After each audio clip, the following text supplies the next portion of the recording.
Kamala Harris and Joe Biden are selling out the United States at the United Nations. At the end of September, there's going to be this big international meeting at the United Nations in New York City.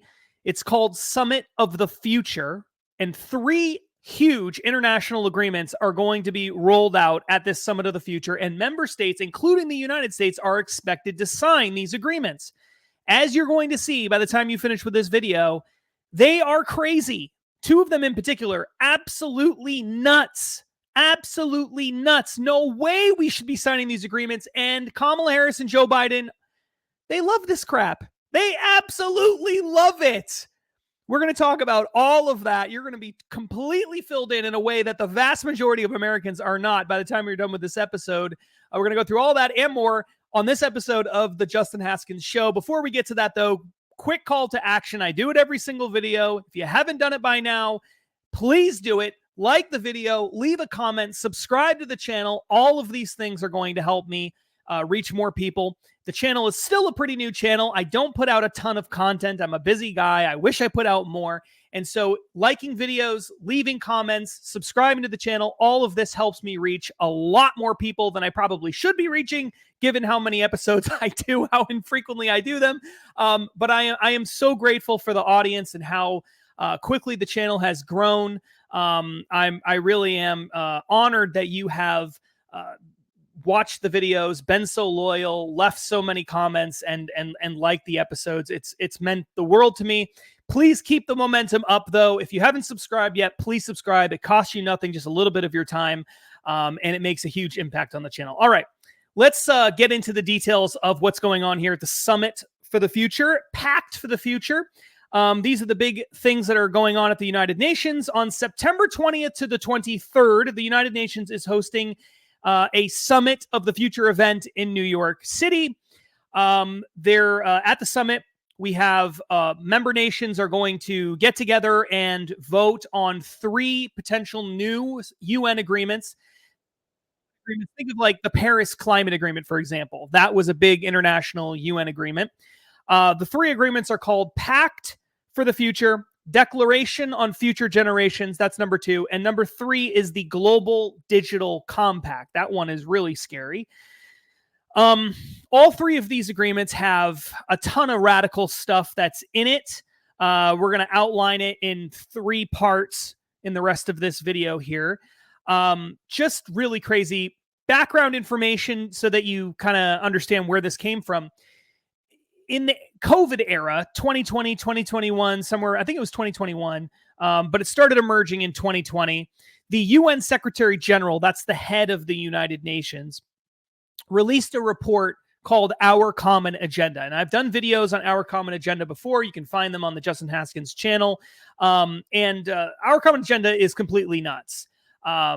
He calls for all kinds of really radical, crazy things in Our Common Agenda. And the whole idea behind that was to try to get member states behind these proposals that's in the Our Common Agenda publication put out by the Secretary General's office so that they could sign it into international law. Well, the international law is now finally going to be formally proposed at this Summit of the Future. Okay, so this is all emerged out of Our Common Agenda. So if you've been following the Our Common Agenda thing in the past through my other videos, you know how crazy this is, this Pact for the Future is. And, well, not just the Pact for the Future, Declaration on Future Generations, and the Global Digital Compact. So let's start getting into the details of these things so you know what's going to be in them. And again, keep in mind that as far as we know, the United States is planning on signing this. They've already expressed some support in favor of these things. So it really does look like the United States is going to sign on to all of this stuff. So Kamala Harris, Joe Biden, this is the world they want. The stuff that's in these 3 international agreements. Just terrifying. All right. So number 1 is Pact for the Future. All right. So Pact for the Future includes all sorts of vague socialistic language, things like, we recognize that our efforts to redress injustice and to reduce inequalities within and between countries, ... So it's talking about reducing injustice and inequalities between countries. So massive amounts of wealth redistribution is sort of a Marxist concept. There's a lot of that kind of language in throughout the document. There's a promise to enact ESG social credit scoring through, quote, sustainable financing. So we're talking about banks and things like that. If you've been following the channel at all for any length of time, you know how involved I've been in the anti-ESG movement. ESG is shorthand for environmental, social, and governance metrics, okay? And it's essentially a social credit scoring system where companies and, in some cases, individuals are scored on non-financial criteria in order to try to transform society and move it more to the left. Okay, so the text includes this particular language here. Member nations will, quote, implement or should implement effective economic, social, and environmental policies and ensure good governance and transparent institutions to advance sustainable development. And all of that is within the context of sustainable financing. So they're saying use financial institutions to try to move toward this more sustainable, socially responsible world. All right. Now that might be good if they weren't trying to push a left-wing ideological agenda, but unfortunately they are. So using banks to try to use their financial might, as well as other financial institutions, like maybe insurance companies, for example, to impose left-wing ideas is an incredibly radical thing. It's included in the Pact for the Future. There's also a promise for, quote, universal access to women's universal access, unquote, to women's, quote, sexual and reproductive health. Now, when they cite a couple of different international agreements, one of which is very clearly defining these things as including abortion. So we're talking about universal access to abortion is what is meant by universal access to sexual and reproductive health. Again, the United States is planning on signing this thing. Probably the craziest thing, and there's a whole bunch of things in here that are important, is this talk about increasing the power of the United Nations to deal with complex global shocks. Obviously, all of this is happening within the context of COVID. Here's what the agreement says. I'm going to pull it up actually for you here on the screen so you can read it for yourself. This is the latest draft of the agreement. This is revision 4, which was put out in, it says at the top here, on September 13th. Action 56. We will strengthen the international response to complex global shocks. It says, let's see here. If we can increase it a little bit so you can read it on the screen. It says here, we recognize the need for a more coherent, cooperative, coordinated, and multi-dimensional international response to complex global shocks and the central role of the United Nations in this regard. Complex global shocks are events that have severely disruptive and adverse consequences for a significant proportion of countries and the global population, and that lead to impacts across multiple sectors requiring a multidimensional and whole-of-government, whole-of-society response. Complex global shocks have a disproportionate impact on the poorest and most vulnerable people in the world and usually have disastrous consequences for sustainable development and prosperity. Then we can skip ahead a little bit. The principles of national ownership and consent, equity, solidarity, and cooperation. Keep in mind that equity is a big socialist buzzword. It doesn't say equality or equal rights. It says equity, meaning equal outcomes. The responses to complex global shocks with full respect for international law, including the Charter and its purposes and principles and existing mandates for United Nations intergovernmental bodies and processes, United Nations systems, entities, and specialized agencies. We will uphold the Secretary General's role to, inter alia, convene member states, promote the coordination of the whole multilateral system, and engage with relevant stakeholders in response to crises. We request the Secretary General to consider approaches to strengthen the United Nations system's response to complex global shocks within existing authorities and in consultation with member states that supports, complements, and does not duplicate the response of United Nations principal organs relevant to United Nations entities, relevant United Nations entities, United Nations coordination entities, and mechanisms. It goes on and on and on. Okay, so what does this mean exactly? Well, what it means is we want the United Nations to have more power and control over dealing with international crises. Okay. And it deliberately keeps this very vague, which is interesting. But what we know is that there was this agreement that was put in the Our Common Agenda agreement that I was referencing previously.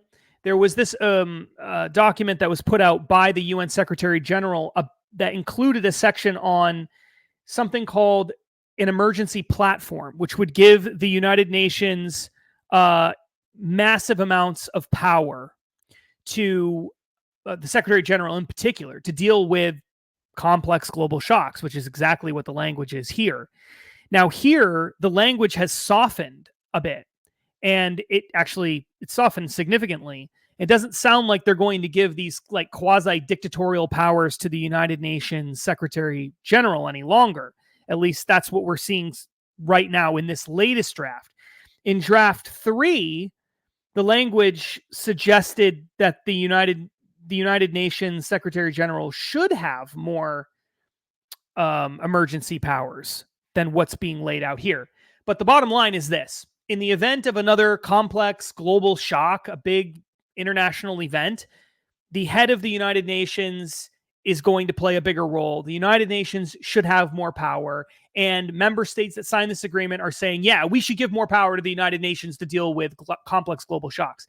That is crazy, especially in light of the way the United Nations, the World Health Organization, and others dealt with the COVID-19 pandemic. There's no way that we should be giving the United Nations more power and authority over our lives in light of all of that.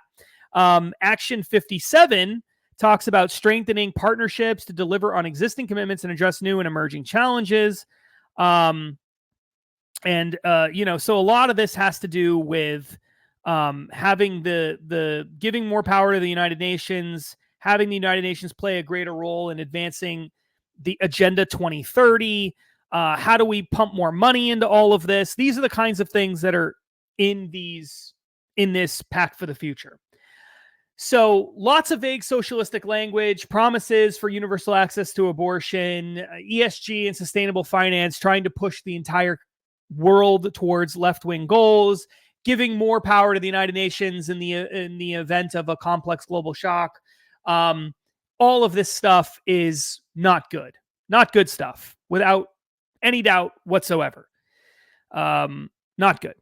So, number 2. Let's move on to the second agreement, because that's just one agreement. That's just one of the agreements, and I just gave you little snapshots of stuff that's in it. There's a lot more that we could talk about there. I could spend hours and hours and hours just talking about Pact for the Future. Number 2 is the Declaration on Future Generations. In this document, which is mainly about getting younger people more involved in the United Nations, creating, I think it creates a new office or a new position specifically to get younger people more involved in international agreements and stuff, in case you wanted more Greta Thunberg and people like that, I guess, I don't know. And so there's all kinds of promises and stuff in this declaration that's worth talking about. One is, quote, prioritize urgent action to address critical environmental challenges as well as climate change and its adverse impacts based on the principle of common but differentiated responsibilities, noting the importance for some of the concept of climate justice, and implement measures to reduce disaster risk and build resilience, reverse the degradation of ecosystems, and ensure a clean, healthy, and sustainable environment. So, promises for UN member nations to do more on climate change with all this talk of climate justice and stuff like that. Another quote, eliminate all forms of persistent historical and structural inequalities, including by acknowledging, addressing, and remedying past tragedies and their consequences. Really crazy, socialistic, far left-wing, social justice stuff there. All of that is in the Declaration on Future Generations. There's more that we could talk about there, but to me, this one was the least offensive of the three. It's more sort of idealistic and less specifics included in it. It's also the shortest one of the three. That brings us to number 3, Global Digital Compact. This one really scares the heck out of me. Global Digital Compact. There's a lot that we could talk about in this one alone. One of the main things it wants to do, which is it's an interesting idea and could potentially be catastrophic in the future, but I could see people making arguments on both sides. I just don't trust the players involved in this. But the Global Digital Compact includes expanding the idea of digital public goods, the idea that new advancements in technology should be made available as a public good to society. So no company should own this new digital public good. So advancements in artificial intelligence and other things should be what they call open source, where people have the ability to access the source code, have the ability to use this technology in new and innovative ways. There are a lot of benefits to that kind of thing. A lot of really great scientific advancements have been made and then given to the public. So there can be a lot of benefits to that. But it can also be really bad if the government is in charge of new and emerging technologies, or if anyone has access to innovative stuff. I mean, you can imagine what the Communist Party of China would do with innovative new technologies. Might not be the best thing in the world. It might be good for there to be that technology to be protected for a while before it ends up in the hands of tyrants and people like that. And so, having something as a digital public good is a socialistic concept. It can be. So I don't like it for that reason. I also don't like the idea of giving new and emerging technologies to China and Russia and people like that. But at the same time, there are real benefits to society for advancing that kind of thing. So it's an interesting idea. I think it's probably on net a bad idea, but it's not the worst thing in the world, and you can make a good argument for it. Some of the really bad stuff that's in here is related to the United Nations' role in battling misinformation and disinformation. So there's a lot of stuff in the document that talks about misinformation and disinformation and how the United Nations needs to play a bigger role in fighting that and trying to get more stringent standards for what's allowed on the internet, and making the United Nations be like a quasi police force, not exactly a police force, but sort of a global censorship organization. They may not necessarily be able to censor things themselves, but they want the ability to try to force social media and big tech companies, or I shouldn't say force, to try to coerce them to do more censoring, because apparently we don't have enough censoring. It seems like we have too much to me, but so I want to read to you some of the stuff that's in there. For example, hold on just a second. Let me pull it up on the screen here.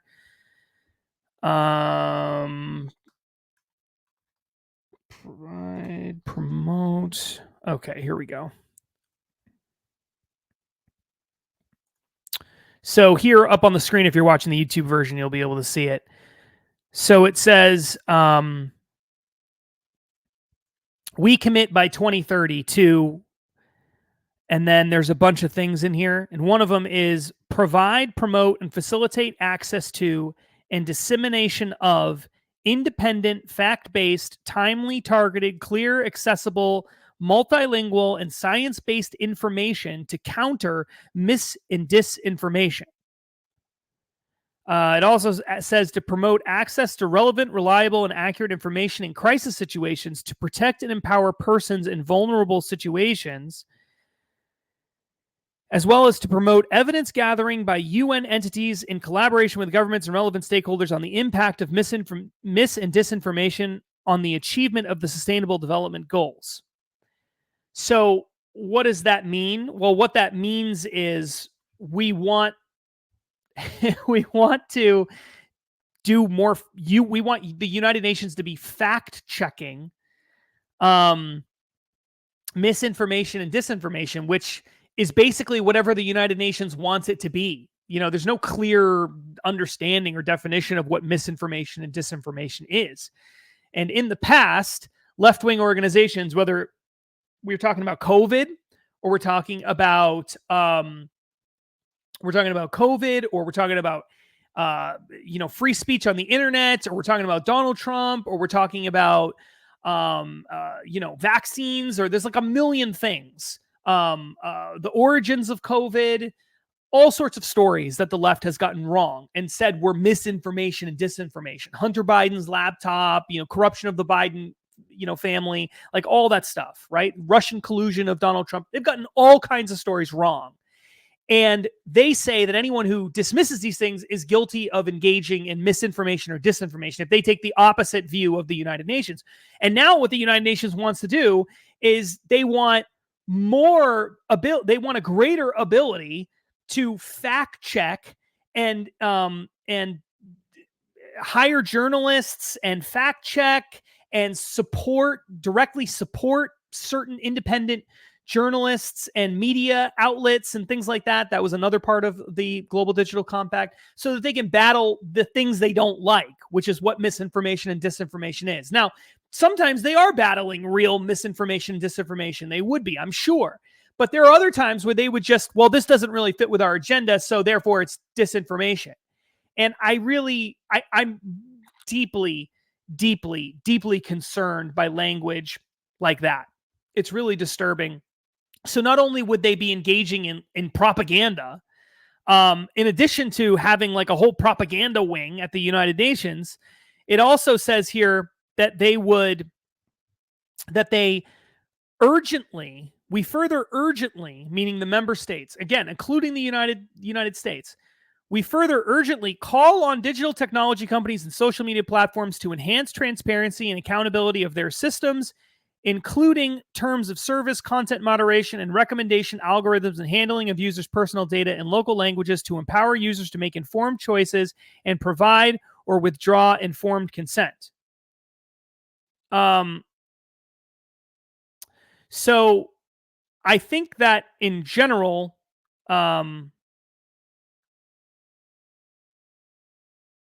that's, actually probably a good thing.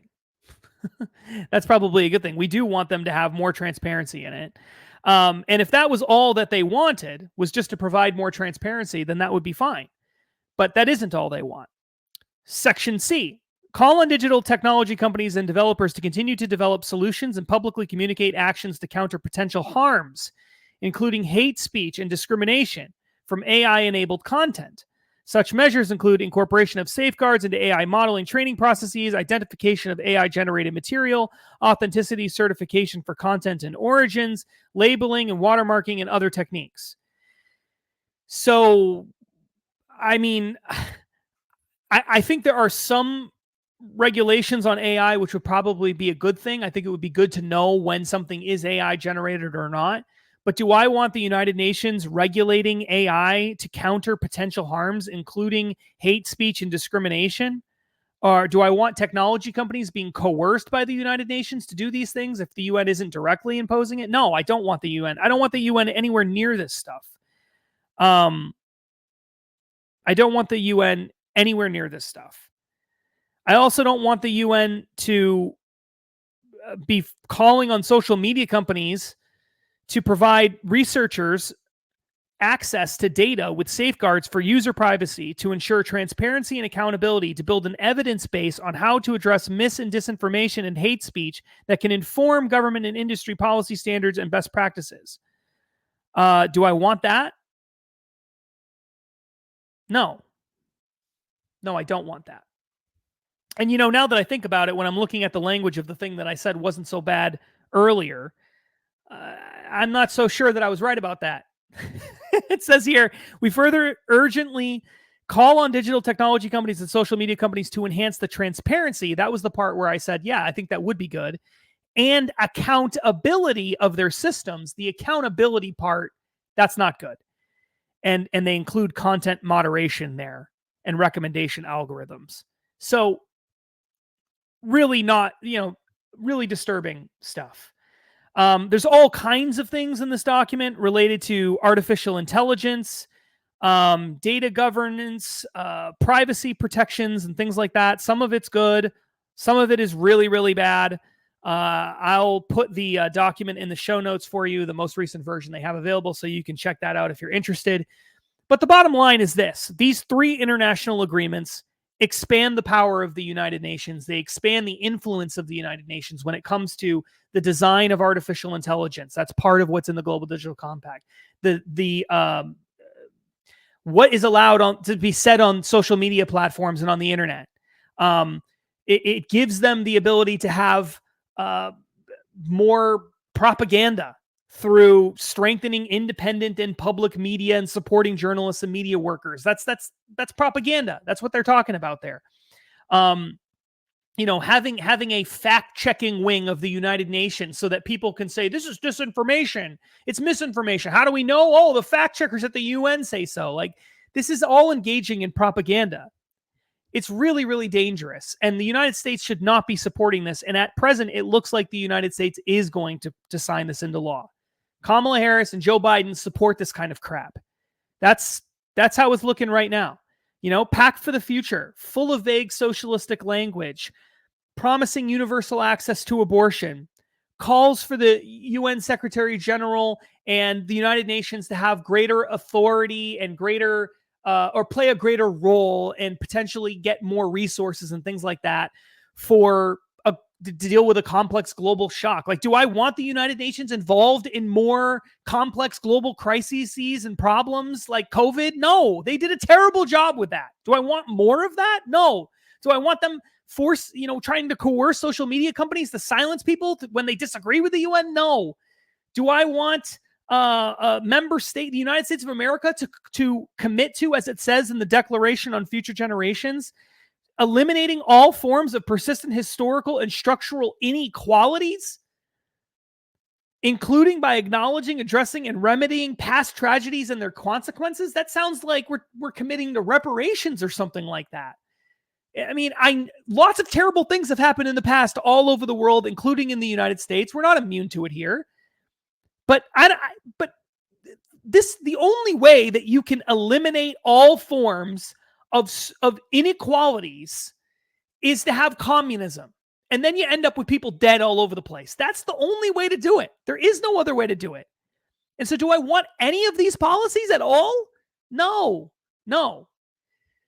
So all 3 of these agreements, absolutely terrible.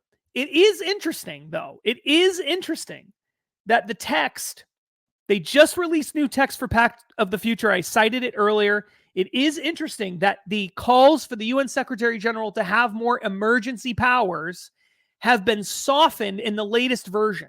That is very, very interesting. And it's a sign that maybe some of the pressure that they've been feeling on some of this stuff, at least behind the scenes, is working, which is good news. So, what do we do about all this? We've got the United Nations wanting to do all this crazy propaganda, wanting more regulations of AI, wanting, to infuse social justice into emerging technologies, all the stuff we've talked about, ESG and sustainable finance. Well, how do we stop all this? Well, what we need is our government, either the Biden-Harris administration, to completely change the way that they've been doing things for 3.5 years, or we need a new president of the United States.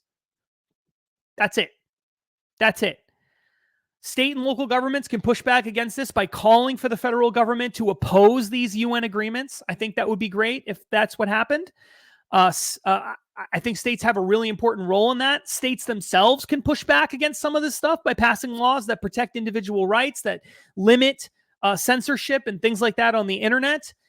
They can publicly push back against censorship regimes and propaganda departments at the United Nations. Like, a lot can be done, but ultimately what we need is an administration that is trying to put America ahead of other nations, okay? That doesn't want to sell us out to the United Nations. Ultimately, that's what we need.